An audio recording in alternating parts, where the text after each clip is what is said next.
Good morning, everybody. Happy Thursday. We have an amazing show for everybody today. What do we have, Krystal? Indeed, we do. We have two all-star panelists. Chuck and Marshall are going to be in the house. We've got Jane Coaston on, great reporter from Vox, to talk about what went wrong for the Trump campaign and where Democrats may have messed up as well. We've got Alex Thompson on. His first time on the show. He's a reporter for Politico. He's in charge of covering the Biden transition.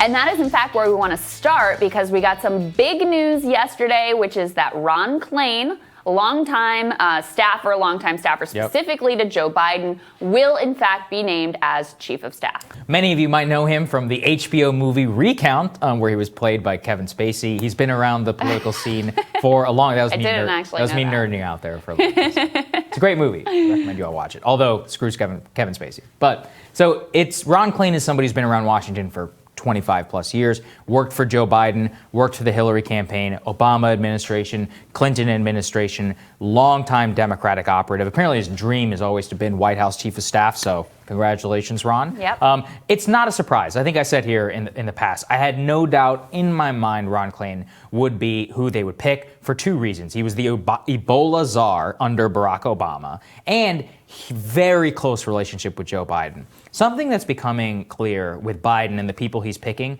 is he values loyalty and longevity, sticking with him through the bad times more than anything else, I think. You can see Ted Kaufman, right, who he picked, his longtime friend from Delaware, the guy he picked to replace him whenever he left the Senate. A lot of his aides, even his sister apparently has been a longtime political person who's been, a political advisor. So the fact that he picked Ron Klain, not a surprise. Also why I think he's going to pick a lot of people who he felt very comfortable with with Obama for his cabinet. That's why Susan Rice is on there. That's why Samantha Power. That's why so many of the people even running his transition team are people he worked with super closely while he was in the office of the vice president. Yeah, it makes a lot of sense. Even with his choice of Kamala Harris, she'd been very close to his son, Beau. Mm-hmm. So there was that personal connection there. From the little window into Biden world that I've had, what you said is exactly right. He's got a core group of advisors who've been with him for literally decades. Yes. And they are the ones that have the final word.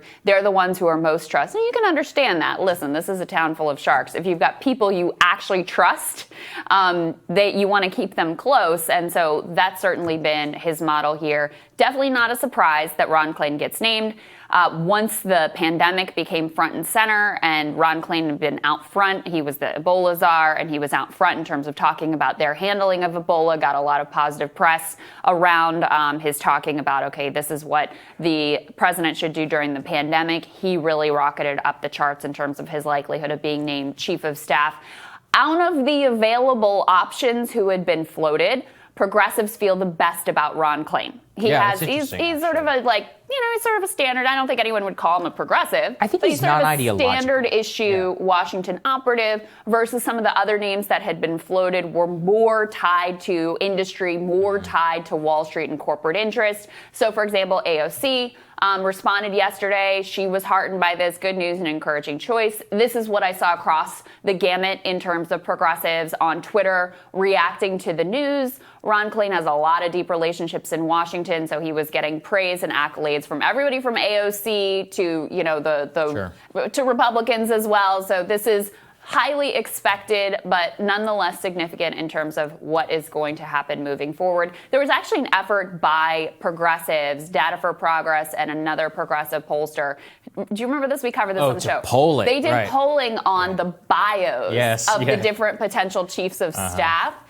And from a sort of progressive lens, Ron Klain was the one who came out on top, and that was an effort to try to pressure Biden into picking Ron Klain. I don't think people should kid themselves, right? Right. I mean, does this mean that Biden's got his ear to the ground of what progressives want? No. I think this is the pick that he wanted to make anyway, regardless of what progressives thought about it.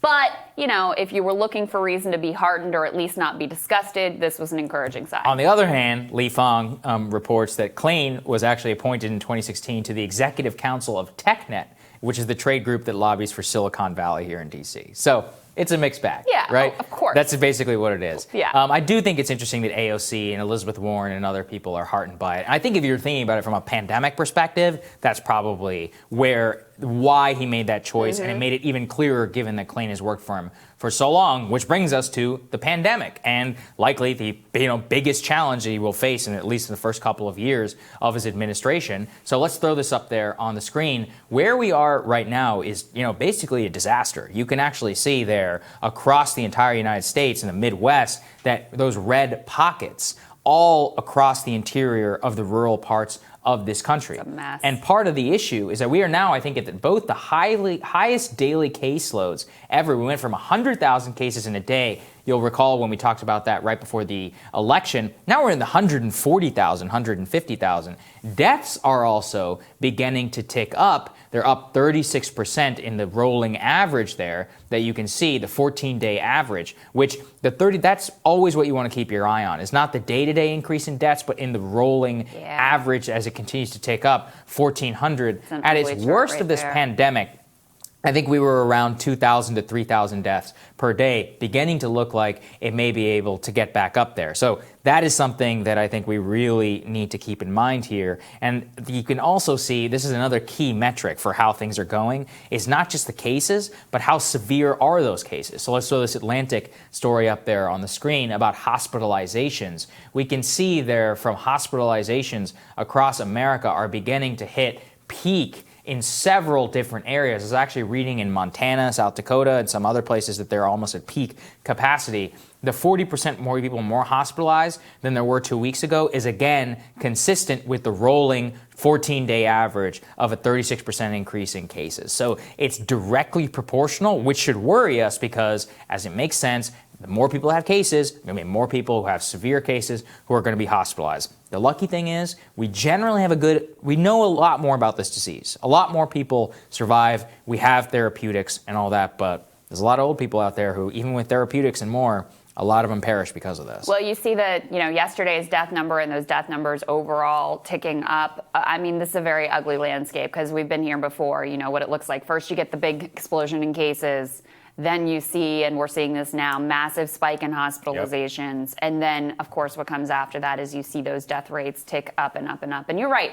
We know a lot more, right? People are a lot smarter. Doctors have learned a lot more. We have better therapeutics. And so it's not as dire if you get it as it was in the very beginning. It's also because it's more spread out rather than being in the early days when it was like a few big hot spots like New York City being an epicenter. And so, the care is then spread out and hopefully more resources applied. On the other hand, rural hospital systems were stretched thin even before the pandemic. So that is a very precarious situation. And it is the one that will greet the incoming Biden administration when they show up. I mean, this will be job number 1, 2, and 3, getting this under control and also figuring out, what does the economic carnage look like? How do you balance it? I mean, you really can't balance these things because until you get the pandemic under control, there's no getting the economy totally back to normal. But we're getting a little bit of indications because we also have a COVID task force that's been named by Joe Biden. So we're getting a little bit of a look at how the people that he's surrounding himself with are thinking about this. One of his advisors has actually said that he believes that a lockdown of 4 to 6 weeks could control the pandemic and revive the economy, and looking at also paying people, which, obviously is what frickin' should have been done from the beginning. I'm not sure that this is the right move at this point. I feel like we've learned enough now that if everybody wore masks, and rather than shutting everything down, if you shut down bars and restaurants, the things that we know have been super spreading locations, maybe you could avoid having another complete shutdown, which I just don't know that public really has a full appetite for. And again, we've learned a lot, so that I'm also not sure that it's completely necessary to fully shut down, rather than make sure people are wearing masks and have, if there are selective things like bars and restaurants that need to be shut down, do that for a period of time. I'm glad you said that because I completely agree with you. I do not think it is socially tenable. One of the things that we learned in this election is that so many more people than original public polling thought they're fed up with the lockdowns and are very much amenable to Trump's message of saying we need to reopen. And here's another thing too, with Biden and these technocratic neoliberals really need to consider. Sometimes the best way to achieve an outcome is actually to allow more freedom. So one of the things that I was talking with some friends of mine about was around a vaccine mandate, right? And so only 36% of Americans support a vaccine mandate. So the question is by not having a vaccine mandate, having a optional vaccine, so to speak, but proving through a public relations campaign that it's very safe, very effective, you'd probably have higher compliance with the vaccine than if the government was like, you have to take this vaccine. And this is the same question around lockdown, which is that if they tell you 4 to 6 weeks lockdown, I can guarantee you that half the red states in the country will rebel. They'll be like, no, we're not going to do it. And CDC authority and all that is, it's not all it's checked up to be. South Dakota, Texas, and many others, Florida, it'll become a culture war issue, the way it was under Obama.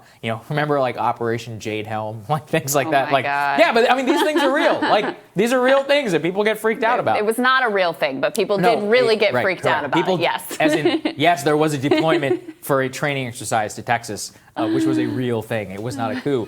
But I remember, people, they were freaked out. And that's the question, which is that you have to balance public will with public policy. Yeah. And I really worry, actually, that the Biden administration, if they're leaning into this 4 to 6 week lockdown, I don't think the public can sustain that. I mean, look, maybe March, right? Maybe April. If you'd pay people to stay at home 4 to 6 weeks, everybody did it. We all did in those periods. But things started to break around May. You could see it. People started to get out more. People were like, it's not, what is it all chalked up to be? Or like, oh, if I wear a mask, then everything's okay. So I think that the strategy you're talking about, highly targeted things that make sense to the general public. Yeah. Because right now I'm seeing what you don't want to have is like lockdown theater, where people feel like what we have in California, where people feel like this is ridiculous what you're asking me to do, and it doesn't make any sense and it's inconsistent. If there's a direct tie between, for example, mask wearing, we saw like in Japan, basically what they did is everybody wore masks and they had a much lesser outbreak than we had here. Or look, here's the data around how much bars have served to spread this disease, so we need to shut down bars in particular. We're going to pay people and make sure that their businesses don't go under. But I think it calls, at this point, we have enough science to back it up that it calls for a little bit more of a smarter and more targeted approach than just wholesale ultimate lockdown. And we should be clear, this is one advisor, right? Biden hasn't come out and said this is what he wants to do or anything like that. But you can see some of the people that are around him and the way that they're thinking about this. And look, they should definitely be taking it incredibly seriously. We just showed you the numbers. Like, this is going to be incredibly ugly and very serious. And with everybody indoors for winter, that just exacerbates the situation here. But yeah, I think that one thing that will be interesting to see is we got good news about a vaccine. And so there is an optimistic scenario for a Biden presidency, if you want to imagine it this way, of what's the landscape he's coming into is like really grim and dire. But there are some underlying factors that may cause both the economy to recover and the pandemic to end if a vaccine comes out, and then the administration be responsible for getting it out and doing that in effective fashion. But if they can do that, you could actually see a situation where Biden, who has, throughout the primary and this whole political process and season has been like the biggest beneficiary of luck that's ever been. You could see where the ball once again bounces his way, and without him really having to do anything, ends up with an economy that's coming back to life, ends up with a pandemic that's subsiding through, the introduction of a successful vaccine. A lot of times the ways that presidencies are measured is not really through their merits, but through the accident of when they happen to take office and a lot of factors that are ultimately out of their control. 100%. And that is, I again worry something about, which is that all he has to do is distribute a vaccine. I said this so many times. He has one mandate: distribute a vaccine effectively. And if he does, the economy will come roaring back. I mean, it will. I'm not saying it'll recover 100%, but 40% increase is 40%. May not be the 60 that we want. And so, he's going to get a lot of credit for that. And like you said, he's an accident of history in even getting to this point, and it would be an accident of history in order to get all the accolades that come along with that. Yeah. But that's life. Just got to live with it. Yeah, and to tie it back to the beginning, that's exactly why Ron Klain was brought in as chief of staff, for that reason, is he's thought of as being a competent, capable operator here in D.C., capable of getting something complex like getting a vaccine rolled out ultimately done. So that's a big part, I think, of why you see Biden making that choice. Absolutely. All right, we're going to tell you what's on our radars. That's next.